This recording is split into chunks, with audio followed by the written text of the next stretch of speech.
Bharat real money game বন্ধ করে দিয়েছে। তো রিয়েল মানি গেম বন্ধ করার দিন আমি একটা পোস্ট দিয়েছিলাম যে সরকার ভুল করছে। অবভিয়াসলি অনলাইন ক্যাসিনো বন্ধ করাই উচিত, কিন্তু যেগুলো অনলাইন ফ্যান্টাসি স্পোর্টস, যেটা চান্স এবং স্কিল দুটো মিক্স করে খেলা হয়, সেই বন্ধ করাটা আমার মতে উচিত হয়নি। এবং আমি মনে করি যে এটা সরকারের ভুল সিদ্ধান্ত। তো এটা বলার জন্য প্রচুর দেশভক্ত এবং সাধারণ মধ্যবিত্ত, দাদা কি বলছেন, অ্যামোরাল জিনিসপত্র, অনৈতিক, কত ফ্যামিলি সর্বনাশ হয়ে যাচ্ছে, তো এসব তো এলো।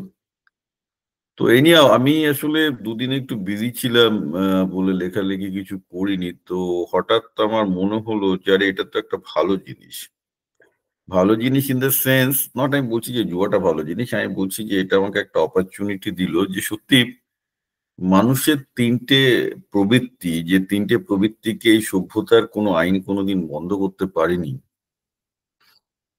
এবং যখনই আইন করে বন্ধ করার চেষ্টা হয়েছে দেখা গেছে যে সেটা আরো বাজের দিকে গেছে। তো আমি সেটা নিয়ে আজকে আলোচনা করবো এবং কেন এরকম হয় তার একটু গভীরে যাওয়ার চেষ্টা করবো। কোশ্চেন হচ্ছে যে মানুষের এই তিনটে আসক্তি, যে একটা মদ্যপানের আসক্তি, আর একটা বেশ্যাবৃত্তি, আর একটা হচ্ছে এই জুয়া, এই তিনটেকেই সাধারণত আমরা সবচেয়ে বড় এভিল অর্থাৎ খারাপ বলে দেখি। আর বিশেষ করে আমাদের বাঙালি মধ্যবিত্ত হলে তো কথাই নেই।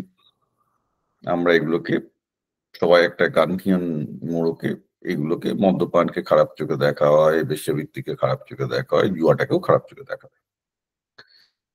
কারণ সমস্যা হচ্ছে যে আমরা এগুলো কি গভীরে ভেবে চিনতে গিয়ে খারাপ বলেছি, নিজেদের অভিজ্ঞতা থেকে খারাপ বলেছি, নাকি অন্য কেউ শিখিয়ে দিয়েছে বলে একটা স্কুলের তোতা পাখির মতো বলা হয়েছে যেগুলো খারাপ, তাই আমরা খারাপ বলেছি। তো দেখুন, আমিও মধ্যবিত্ত ফ্যামিলি, শিক্ষক ফ্যামিলির ছেলে। তো আমাদেরও ছোটবেলা থেকে এই শিক্ষাগুলো দেওয়া হয়েছে যে এই তিনটে জিনিস হচ্ছে বাবা খুব বাজে লোকেদের জন্য, for the worst kind of people it is, right? খুব বাজে লোকেদের জন্য, সমাজ ধ্বংস করে দেয়। But as I grown up, I started reading a lot. অনেক পৃথিবীর দেশ ঘুরছি, অনেক কালচারের সাথে মিট করছি, and I had a very different opinion now, and that's why I am having. আমার এখন মনে হয় যে না, এটা এইগুলো নিয়ে আমাদের আরো গভীরভাবে ভাবার অবকাশ আছে। বিশেষত দস্তয়েভস্কি পড়ার পর আমি যেটা বুঝতে পারি, বিশেষত জুয়ার ব্যাপারটা নিয়ে আমি আসবো, যে গ্যাম্বলিং ব্যাপারটা অ্যাকচুয়ালি প্রতিটা মানুষের মধ্যে আছে। এমন কোনো পৃথিবীতে মানুষ নেই যার মধ্যে গ্যাম্বলিং এর প্রবণতাটা নেই, অর্থাৎ জুয়া খেলার প্রবণতা নেই। I have to come back to that. এবং যার জন্য এগুলোকে বন্ধ করা কেউ পারে না। যেমন ধরুন এই বিহার বা গুজরাটে, গুজরাট তো বহুদিন ধরে ড্রাই, বিহারেও অনেক কবার ড্রাই করার চেষ্টা হচ্ছে, তাতে কি কিছু মানে বন্ধ করা গেছে? এবং সেগুলো করতে গিয়ে চোলাই মদের কারবারে বিহার ফেসে যায়, আর গুজরাটেও প্রচুর ব্ল্যাক মাল মাল পাওয়া যায়। বেশ্যাবৃত্তির ব্যাপারটাও তাই। ধরুন এটা তো ভারতে আইনত নিষিদ্ধ, কিন্তু তাও ভারতে প্রায় 30 লাখের মতো মানে মেয়েরা প্রকাশ্যে বেশ্যাবৃত্তি করে। বোধহয় বলতে গেলে আরো 1 কোটি কোনো না কোনো সময় বেশ্যাবৃত্তি দায় পড়ে বা করে করেছে। এগুলো তো কেউ আটকায় না, আটকানো সম্ভব নয়। তো জুয়ার ব্যাপারটা সেই রকম। ভারতে অনলাইন জুয়া না হোক, গ্রামে গঞ্জে 7টা 3 প্রার্থী বন্ধুদের মধ্যে খেলা, সবকিছু সবসময় চলেছে। সমস্যা হচ্ছে অনলাইন জুয়াতে যেটা হচ্ছিল, আরো অনেক খারাপ কিছু হয়েছে সেটা ঘটনা, কিন্তু সমস্যা হচ্ছে যে এইগুলো আইন করে কি সরকার ঠেকাতে পারবে? যেমন বিহারেও ওই রকম করে কেউ, বা অন্য কোনো রাজ্যে যখনই মদ্যপান নিষিদ্ধ হয়ে গেছে তখন কি হয়েছে, চোলাই মদের দোকানে পুরো ভর্তি হয়ে গেছে। এবার কি হবে, ধরুন আপনি অনলাইন গ্যামলিং বন্ধ করে দিন, ভালো কথা। আপনার কি মনে হয় তাতে অনলাইন গ্যামলিং বন্ধ হবে? হবে না, লোকে ক্রিপ্টো দিয়ে খেলবে। আমি একটা জিনিস বলি, যে ভারত সরকার কিন্তু এই রিয়াল মানি গেমের পেছনে লেগেছে আজ থেকে প্রায় 1 বছর হলো। প্রথমে রিয়াল মানি গেমে 18% জিএসটি বসানো হতো, তারপর হঠাৎ করে সেটাকে 28% করে দেওয়া হলো। তো যখনই 28% করে দেওয়া হলো, তখনই কিন্তু যারা রিয়াল মানি গেমের সাথে সংযুক্ত তারা বুঝতে পারে, এবং তারা সঙ্গে সঙ্গে সুপ্রিম কোর্টে যায়, সুপ্রিম কোর্টে মামলা চলতে থাকে, এবং সাথে সাথে যারা ছোটখাটো কোম্পানিগুলো বুঝতে পারলো যে তারা টিকতে পারবে না 28% জিএসটি দিয়ে, তারা সঙ্গে সঙ্গে অল্টারনেটিভ খুঁজতে থাকে। এই মুহূর্তে প্রায় 14টার কাছাকাছি ক্রিপ্টো প্ল্যাটফর্ম আছে, তার মধ্যে বোধহয় 5টা প্ল্যাটফর্ম ইনফ্যাক্ট ইউপিআই সাথে জুড়ে দেওয়া যায়, যে ক্রিপ্টো দিয়ে খেলা যায়। অর্থাৎ সেক্ষেত্রে ভারত সরকার ধরতেই পারবে না যে অনলাইন গেম খেলছে, মানে টাকা দিয়ে ট্রানজাকশন হচ্ছে, টাকাটা ক্রিপ্টোতে যায়, ক্রিপ্টো দিয়ে খেলা হয়, যার জন্য কেউ ধরতে পারে না। এবার ঘটনাটা হচ্ছে কি, এটা প্রায় লাস্ট 6 মাস ধরেই অনেক অনেক এখন কোম্পানিগুলো অলরেডি তাদের নাম বদলে ক্রিপ্টো প্ল্যাটফর্মে চলে গেছে। জানেন যারা এই রিয়েল মানি গেমের মার্কেটে আছে, এটা অনেকটাই ইয়ে হয়েছে। তারপর সরকার 40% করলো, তারপর এখন প্রকিউর ডেট। এখন প্রবলেমটা হচ্ছে এই যে এইগুলো করে সরকার আটকাতে পারবে না। আপনারা যেটা বলছেন যে সরকার আইন করেছে বলে ভালো হবে, যে মানে জুয়া বন্ধ হবে না। যেমন কালকে যদি পশ্চিমবঙ্গে বলে দেওয়া হয় যে ড্রিঙ্কিং নিষিদ্ধ, পশ্চিমবঙ্গে কি ড্রিঙ্কিং নিষিদ্ধ হবে না, চোলাই মধ্যে ভর্তি হয়ে যাবে। বিহারে হবে না, চোলাই মধ্যে ভর্তি হয়ে গেছিল যখন বিহার ড্রিঙ্কিং নিষিদ্ধ করেছে। গুজরাটে ব্ল্যাকে প্রচুর পাওয়া যায়। জুয়ার ব্যাপারটা ওই রকম, যখন ডিরেক্টলি অনলাইন গভর্নমেন্ট করে যে একটা মানে একটা সুষ্ঠু ইন্ডাস্ট্রি, $27 বিলিয়ন ইন্ডাস্ট্রি গড়ে উঠছিল, এবং ক্রিকেটারদেরকে, ক্রিকেট ইন্ডাস্ট্রিকে প্রচুর সহায়তা করছিল, কারণ ফ্যান্টাসি স্পোর্টস 80% হচ্ছে ক্রিকেট। তো সেটা গেল। অ্যাকচুয়ালি আমার খারাপ লাগার কারণ অন্যটা। আমার খারাপ লাগার কারণ হচ্ছে যে স্পোর্টস ইন্ডাস্ট্রি প্রচন্ড ক্ষতি হলো, এবং যেটা আপনারা ভাবছেন যে লাভ হলো, যে লোকজন জুয়া খেলে টাকা হারাবে না, সেটা হচ্ছে না। খেলবেই, আপনি আটকাতে পারবেন না। ক্রিপ্টো দিয়ে এখন অনায়াসে খেলা যায়। তো সুতরাং আপনারা যেটা ভাবছেন যে সরকার আইন করার জন্য এগুলো হবে, হলো না, বরং খেলাধুলার খুব ক্ষতি হলো। আমি একটা জিনিস বলে রাখি, বিশেষ ক্যারিবিয়ান দেশগুলোতে আমি দেখেছি এই ফ্যান্টাসি স্পোর্টস বা এগুলো যদি না থাকে না, প্রতিটা ফ্যান্টাসি স্পোর্টস প্রচুর লিগকে স্পন্সর করে। ছোট ছোট দেশগুলোর বাস্কেটবল লিগ চলবে না যদি ফ্যান্টাসি স্পোর্টস না থাকে, আমার নিজে চোখে দেখা। আজকে ফ্যান্টাসি স্পোর্টস টিকে আছে বলে বেসিক্যালি অনেকগুলো দেশের লিগ গুলো চলে মোটামুটি, তাও কারণ কারণে স্পন্সর পাওয়া যায়। তো যার জন্য অবভিয়াসলি আমার ফ্যান্টাসি স্পোর্টস এর পেছনে একটা সফট কর্নার আছে, বিকজ আমি দেখেছি যে ফ্যান্টাসি স্পোর্টস এর যে টাকাটা ওঠে, সেই টাকাটা কিন্তু একটা, যেহেতু ওটা একটা রিয়েল স্পোর্টস কে বেস করে হয়, এবং সেই রিয়েল স্পোর্টসটা না খেললে ফ্যান্টাসি স্পোর্টস এর অস্তিত্ব থাকে না, সেহেতু ইট হ্যাজ হেল্প ট্র্যাডিশনালি, এটা কিন্তু অনেক ভালো ভালো লিগ ডেভেলপমেন্টে হেল্প করেছে। So I don't agree and by this thing. এটা করে ভালো হলো, আমি মনে করি এটা করে যথেষ্ট খারাপই হলো, because that's my own data says. এইবার আমি একটা ফান্ডামেন্টাল ব্যাপার আছে, সেটা হচ্ছে মানুষের জুয়ার টেন্ডেন্সি। আমি বলবো যে নিজের মধ্যে, মানে যে ব্যক্তি নিজের মধ্যে লুকিয়ে থাকা জুয়ারিটাকে চিনতে পারেনি, সে লাইফে ভালো কিছু করবে না।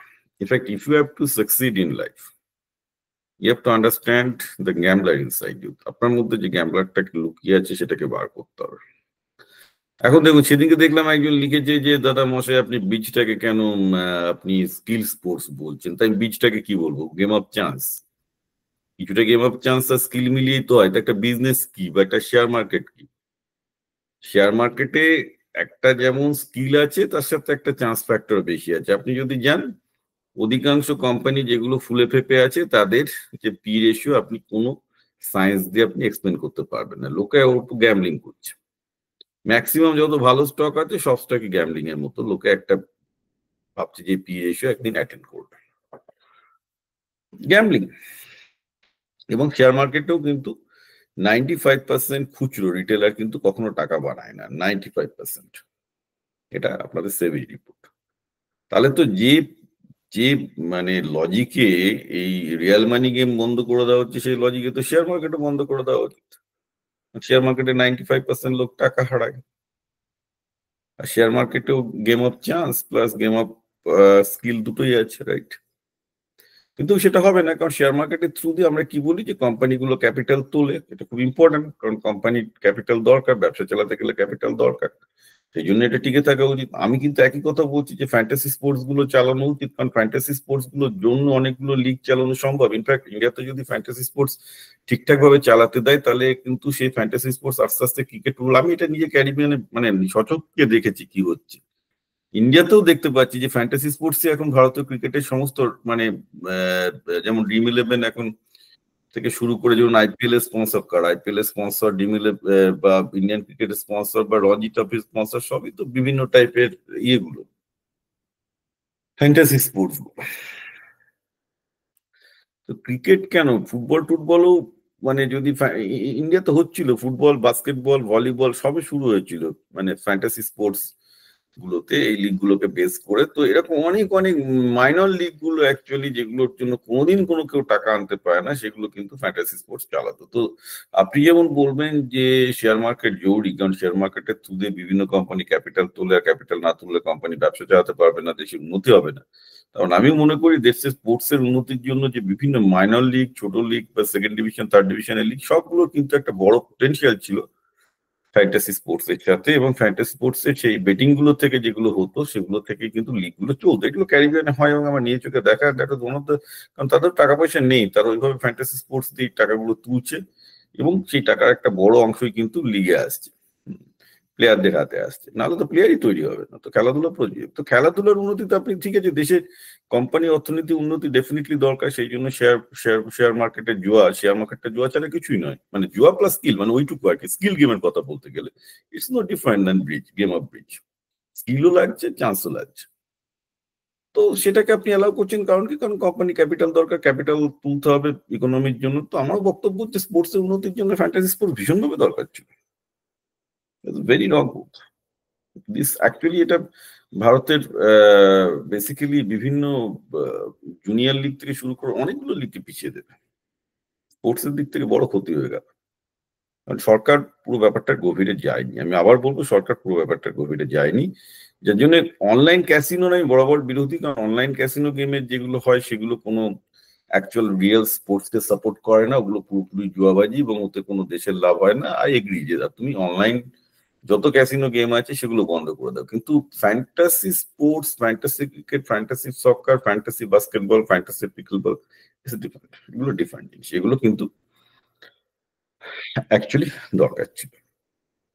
যে এইবার আসা যাক যে মানুষ কেন জুয়া খেলতে চায়, এটা ইনহেরিট। একটা ছোট্ট একটা দিয়ে শুরু করি। যে দস্তয়েভস্কি, রাশিয়ান নভেলিস্ট, রাশিয়ান সাহিত্যিক, যাকে বলা হয় সর্বকালের সেরা সাহিত্যিক, তিনি নিজে ছিলেন একজন গ্যাম্বলার, জুয়ারি, এবং জুয়া খেলতে গিয়ে সর্বশান্ত একবার নয় অনেকবার হয়েছে। যার জন্য তার উপন্যাস হচ্ছে পৃথিবীর সবচেয়ে সেই বিখ্যাত উপন্যাস, যিনি প্রতিটা মানুষের মধ্যে লুকিয়ে থাকা জুয়ারির সাথে পরিচয় করিয়ে দিচ্ছেন। শুধু নিজের জুয়ারি মনটা নয়, প্রত্যেকটা মানুষের মধ্যে একটা জুয়ারি মন আছে। আর সেটা কেন, সেটাই আমি এবার বলছি। দস্তয়েভস্কির যেটা বক্তব্য, and I think it is absolutely correct, সেটা হচ্ছে এই যে আলটিমেটলি যেহেতু জীবনের কোনো পরম বা সেরকম কোনো উদ্দেশ্য নেই, সেটা একটা সমস্যা হচ্ছে এই যে আমাদের সবসময় একটা আশায় বাঁচতে হয়। এবং মানুষের এই যে আশাটা, এই আশাটার মধ্যে একটা জুয়া থাকে সবসময়। যেমন ধরুন, আমি একটা খুব এক্সাম্পল দিচ্ছি। আজকে যদি আপনি দেখবেন কলকাতা থেকে শুরু করে, দিল্লি থেকে শুরু করে প্রচুর ছেলে মেয়ে যে সরকারি চাকরির পরীক্ষা দিচ্ছে, যেটা পরীক্ষা দিচ্ছে তার মধ্যে 1% তো ভুলে যান, 0.5%। মানে এখন তো যা হয়ে গেছে, যদি আপনি জেনারেল হন তাহলে 1000-এ একজন। 1% বলা ভুল, 0.1%। জেনারেল ক্যাটাগরি হলে 0.1% নিচে, SC ST হলে হয়তো 0.1% হবে। মানে 1000-এ একজন চাকরি পাবে। লটারি, এটাও সেই গেম অফ স্পোর্টস এর মতো, game of chance and game of skill হয়ে যাচ্ছে। হ্যাঁ, কিছুটা আমার স্কিলও লাগছে, পড়াশোনা করতে হচ্ছে, কিছুটা লাখেরও ব্যাপার আছে, লাখ ছাড়া পাবেন না। তাহলে ব্যাপারটা কি দাঁড়ালো? কিন্তু সরকারি চাকরি পেলে খুব ভালো হয়, লটারি, ওই যে লটারি, সরকারি চাকরি লটারির মতো লেগে গেলে খুব ভালো। তাহলে সেই সেই সেই কিন্তু একটা জুয়ারি মনোভাব। যারা যারা যারা অ্যাকচুয়ালি সরকারি চাকরি পায়, let me tell you very honestly, যারা একবার পেলো না, দুবার পেলো না, 3বার 4বার পর্যন্ত দিয়ে পাচ্ছে, এটা জুয়া নয়। অনেকে 4-5বার দেওয়ার পর তো মানে আমি যদি স্ট্যাটিস্টিক্স নিই, 99% ছেলে মেয়ের প্রচুর ক্ষতি হয়ে যায়। তারাও সর্বশান্ত হয়ে বসতে হয়, কারণ তাদের তখন না প্রাইভেটে কিছু স্কিল হয়েছে, না সরকারি চাকরিতে কিছু স্কিল হয়েছে, না সরকারি চাকরি পেয়েছে। এই সংখ্যাটাই কিন্তু সরকারি চাকরি লোকের পর থেকে অনেক অনেক বেশি। তো এটাও তো সেই জুয়ার মতোই হলো। জুয়াতেও সেই একটা লিমিটেড লোকজন মানে ভালো টাকা করলো, আর বাকিগুলো পেলো না কিছু। সরকারি চাকরির জন্য যে যে দৌড়ানো মানুষ, সেটাও তো একটা জুয়া। ব্যবসাটা তো একটা গেম অফ স্কিল প্লাস একটা গেম অফ লাক। ব্যবসাতে লাক মানে মানে সবসময় আমরা একটা খেলা খেলি, আমরা রিস্ক নিই, এবং রিস্ক নেওয়াটা জুয়াই। আমাদের সবসময় 10টা জায়গায় আমরা ইনভেস্ট করে বসে থাকি, আমরা জানি 10টার মধ্যে 7-8টা জায়গা মানে it got to fail. You have to understand this, যে আমরা জুয়া খেলছি।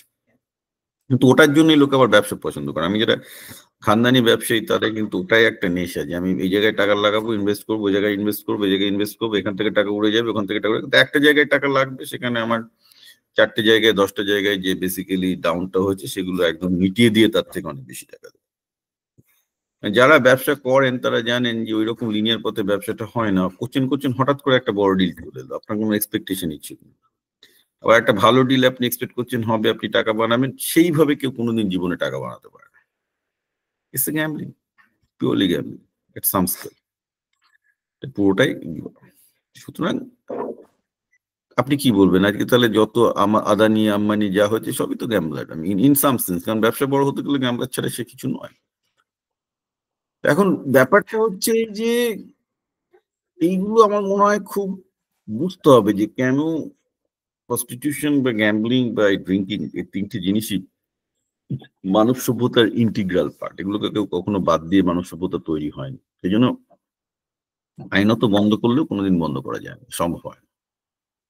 কারণ কি, এই জিনিসগুলো মানুষের মধ্যে বায়োলজিক্যাল, মানে মানুষের সাইকোলজির মধ্যে ডিপলি ঢুকে বসে আছে। You cannot escape this dark reality. এবং রিয়েলিটিটা হলো যেটা দস্তয়েভস্কি আবিষ্কার করেছিলেন একটা জুয়ারি হিসাবে, যে ওই যে মনের মধ্যে একটা আশা, ওই যে জুয়ারির মতো একটা আশা, আমার একটা ভালো দিন আসবে, আমি এটা চেষ্টা করছি, আমার লাক একটু ফেভার করে গেলে আমার ভালো দিন আসবে। তার জন্য কিন্তু আমরা ইনভেস্ট করি, টাইম ইনভেস্ট করি, পয়সা ইনভেস্ট করি, কিছু করার চেষ্টা করি, কাজ করি। এটা কিন্তু এক ধরনের জুয়া। দ্য এন্টায়ার প্রত্যেকটা মানুষের লাইফটাই জুয়ার মতো থাকে। আর ওই জুয়ার ওই নেশাটা না থাকলে মানুষ বেঁচে থাকতেই পারবে না। এটা দস্তয়েভস্কির আবিষ্কার, আমি পরে ওটা ডিপলি ভেবেছিলাম। That is what exactly what the human being does. প্রতিটা মুহূর্তের জন্য এরকম হয় যে আমরা ভাবতে থাকি, ভাবতে থাকি, ভাবতে থাকি যে আমাদের একটা ভালো দিন আসবে, ভালো দিন আসবে, ভালো দিন আসবে, ভালো দিন আসবে, এবং আমরা চেষ্টা করে যাচ্ছি লটারির মতো যে একটা ভালো কিছু হবে, হয় না। That's the human life. So আমরা একটা ইনহেরেন্টলি সবাই জুয়ারির মতো করছি, কিন্তু দোষ হয় যখন সামনাসামনি সেটাকে জুয়া হিসেবে ডিক্লেয়ার করা হয়।